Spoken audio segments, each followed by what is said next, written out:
What's up everybody, it's Rhett, coming at you live from the peak of recorded human history. Every single day, better than the last one, better. Today, got a great video for you. The best video that I've ever made. You're gonna love it. We're talking talent stacks. What's a talent stack, Rhett? Glad you asked. A talent stack is the single most important thing for you to be more successful, for you to become more competent, and for you to ultimately make more money. Real quick, before we get started, go ahead and add smashing the like button to your talent stack. Once you add that on top of all your other talents, you're gonna be exponentially more successful. It's gonna open all sorts of new doors that weren't available to you before. So go ahead and do that now, and then sit back, relax, and allow me to show you this one simple idea that's gonna make you exponentially more successful. So first, what is talent stacking? I learned about talent stacking from Scott Adams' book, How to Fail at Almost Everything and Still Win Big. The basic idea of talent stacking is that with every new talent you add, you become not just a little bit more capable, but exponentially more capable. A good illustration of this is if you already had a single technical skill, like let's say programming, and you spoke English or whatever your native language was. If you added speaking Chinese to your talent stack, you now speak English, Chinese, and you're proficient at programming. Someone with all three of those skills is going to be a lot more valuable than someone with only two or only one of those skills. Having all three of those skills allows you to go from a low-level grunt worker who's just dealing with, the normal problems of a programmer in this case, to someone who could then facilitate communication between two large entities, international companies that specialize in whatever this technical skill is, in this case programming, right? So if you were fluent in Chinese, if you were fluent in English, and if you knew programming, you'd be able to facilitate communications between maybe TikTok and Microsoft when they're talking about, should we have a merger? And maybe with just those three skills, you wouldn't be at that level, but you could see that as you added negotiation and experience in mergers and acquisitions,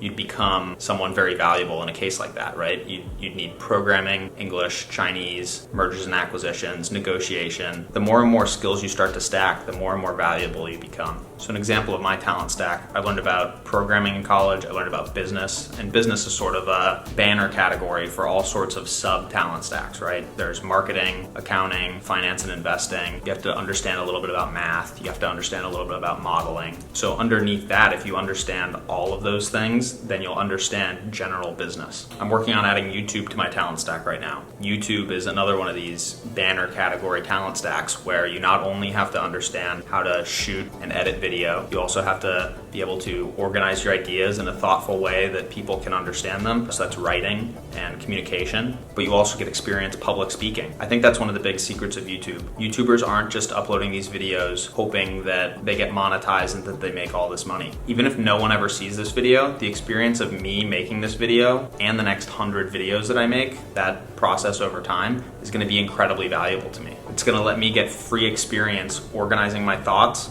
and then sharing them with people without any ums and ahs. I do that all the time now. I can't speak without saying and ah every 2 seconds. And so there it was again.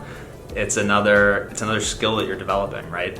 If I want to someday become a public speaker, doing these videos is gonna help me be better at that. Maybe I'm never a public speaker. Maybe it's just something that helps me a lot in the corporate world. The more coherently you can speak, the more others are going to think highly of you, and the faster you'll get promoted, basically. And so even if this YouTube channel is a complete failure, at the bare minimum, what I'll get out of it is practice writing and organizing my ideas, being able to coherently tell you my ideas, sharing my ideas, and getting better at public speaking, and then also learning how to edit video. And that's really the kind of situation that you want to get yourself into. You want to be pursuing things where even if your idea or what you're pursuing completely fails, at a bare minimum, you're able to add new talents to your talent stack and take those talents into future endeavors. Even if this YouTube channel fails, whatever I try next, I'll have public speaking, video editing, and idea organization and writing on my talent stack. So I'll be able to take that, and then maybe the next thing that I do, maybe if this fails, the next thing that I do will be more likely to succeed because I'll have those additional entry points to success. So next, let's talk about the practical steps that you can take to start implementing your talent stack. So the first thing you'll need to do when you're starting this journey to build out your talent stack is to identify what you can remove to create some free time in your life to start to pursue these other skills. So for me, I identified a few things that I knew I was never going to make money from, and I knew that those activities were not helping me build any new tangible skills. So the two really big things for me were drinking and playing video games.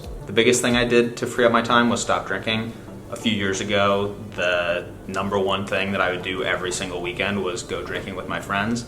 I actually wrote about it up here. I'll put a link up here for you to go check it out on Quora. So drinking took up an insane amount of my time. Let's say I was drinking from 8 p.m. to midnight. That's 4 hours of drinking, but it wouldn't stop at 4 hours of drinking, right? It would turn into the next day I'm hungover, and now I'm not productive for 6 more hours. So now a 4-hour drinking episode turned into a 10 hours of no productivity. It also took me off track on all sorts of other personal goals and health goals. It's like, why was I going to the gym, wasting time there if I was just gonna go drink on the weekends and eat garbage food? So eliminating that really saved me a ton of time and made accomplishing all of these goals a lot more direct and simple. And then the second thing that I basically stopped doing was playing video games all the time. I think the worst part about video games is just the addiction to dopamine. And this one is something that I think was harder to stop fully than drinking. I still play video games sometimes, but I basically don't drink anymore. The video games are so tough to get rid of because you want to go back for the reward, right? When I upload these YouTube videos, it feels great, but I only get to do that once a week. And maybe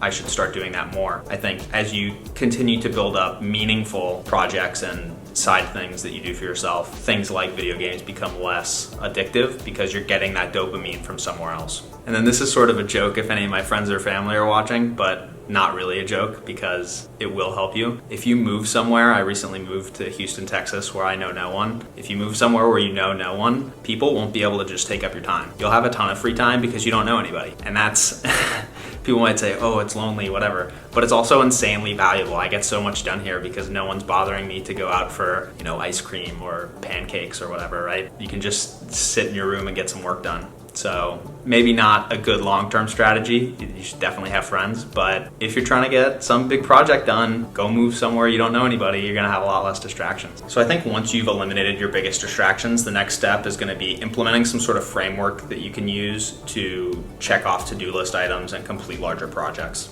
So my framework for getting things done, I use Things 3, which is a productivity app on Mac and iPad and iPhone. Things allows me to create projects of things that I'm working on, and then within those projects have tasks and subtasks. And so I use that to pull in what I'm gonna work on for the week into the Today section, and then I work through those things and then pull in new things every weekend. This system solved my biggest problem, which was that before I had Things, or really any central repository, I think you could do this with even Google Docs if you wanted to, which is free, but Todoist, there are other productivity apps that are gonna let you do the same thing. But it's gonna solve this huge problem that I think everyone that wants to get projects done has. Before I implemented this system, I would have all sorts of things that I wanted to get done, but when I ended up with some free time, I never knew what to work on. I was always overwhelmed by all the things that I was thinking about, and so I would end up getting nothing done. And we all think, oh, I have a great memory, but brains are actually really horrible at remembering things. Bruh.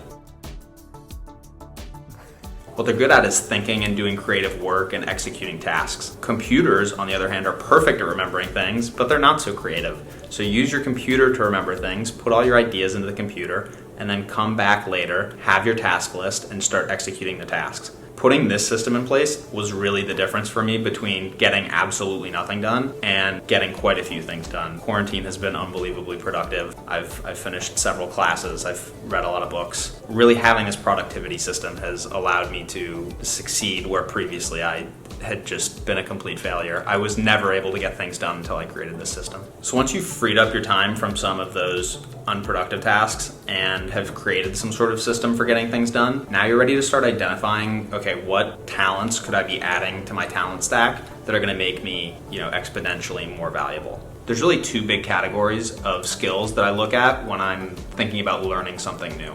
The first category is, what are things that could enhance the current way that I make money? So how do I currently make money? I'm employed as a software engineer and I have investments. So what skills could I stack that would enhance my ability as a software engineer or would enhance my ability to get better returns in my investments? Examples of this, public speaking, like we talked about earlier with these YouTube videos, is gonna help my career, I think. I don't think anyone has ever made less money from being able to speak more clearly or emote better or anything. So public speaking is one of these universal things. You should learn it, everyone should learn it. Go out right now, sign up for a Dale Carnegie course or start a YouTube channel. It's really, this is a no-brainer, guys. Come on, figure it out. Something else that would fall into this category, earlier this year I learned Python from a course on Udemy that was only $20, and it was definitely comparable to some of these classes that I took in college, which is sickening.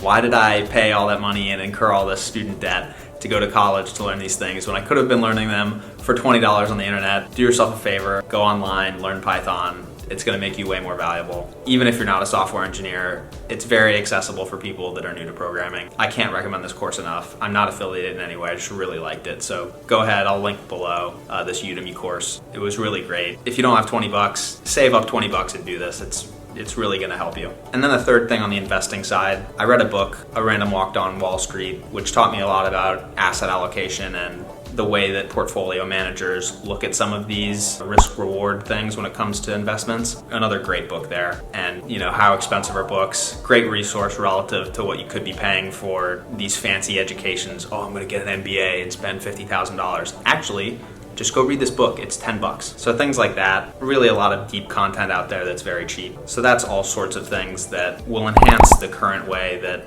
you make money, or maybe you're not a software engineer, but you could think of something similar for yourself. And then the second category would be, what are some new ways that you could be making money that you're not making money right now? So for me, that would be something like learning Final Cut Pro. I wouldn't be able to create these YouTube videos if I didn't understand and know how to use editing software. So I had to go learn that before I could make any of these videos. I think YouTube can ultimately be another source of revenue for people. I think it's really about the consistency, uploading. Eventually your channel will get big enough and you'll get monetized. Whether you're a millionaire and making, Graham Stephan money from YouTube, that's not, guaranteed at all, obviously. But I think it's very feasible for people to be making tens or hundreds of dollars a month off of YouTube. And it's mostly accessible to people now that most people have phones. Another example would be, right now I'm currently studying to take the Series 65, which is a test that allows you to become a certified financial advisor. The secondary benefit is that the federal government has just made it possible for people who have passed this exam to become accredited investors, which was something that previously was only available to people who made over $200,000 a year or had $1 million in net assets. And I'm not there yet, so I think this test is going to be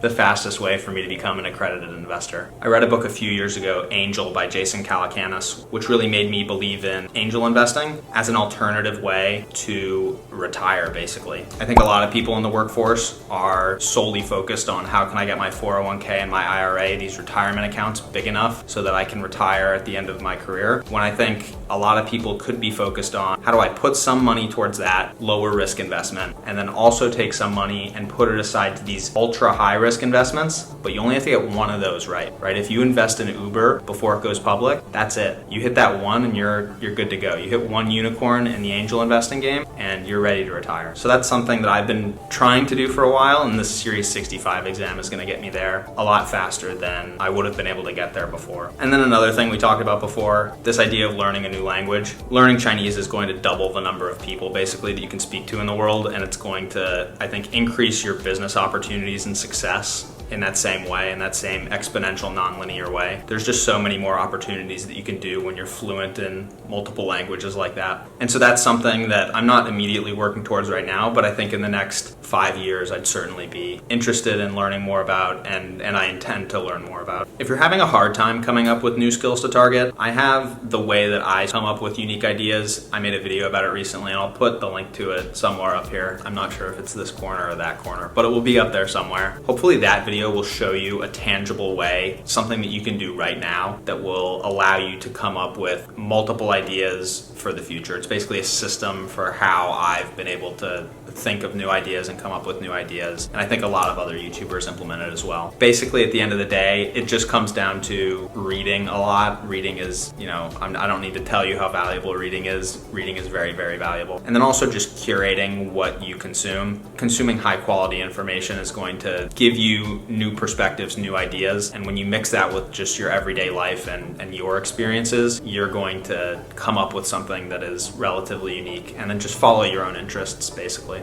So hopefully this video has been helpful for you. If you have any questions about talent stacking, or if you want to share your own, go ahead and put that in the comments below and we can talk about it. And then if you learned something from this video, go ahead and smash the like button again, add that to Talent Stack, and hopefully YouTube will then recommend it to other people who will find it just as helpful as you did. And then tune in here for more content on success, technology, and personal finance. I'm uploading new content every week. And if you have any suggestions for something you want me to talk about, leave that in the comments as well. All right, love you guys.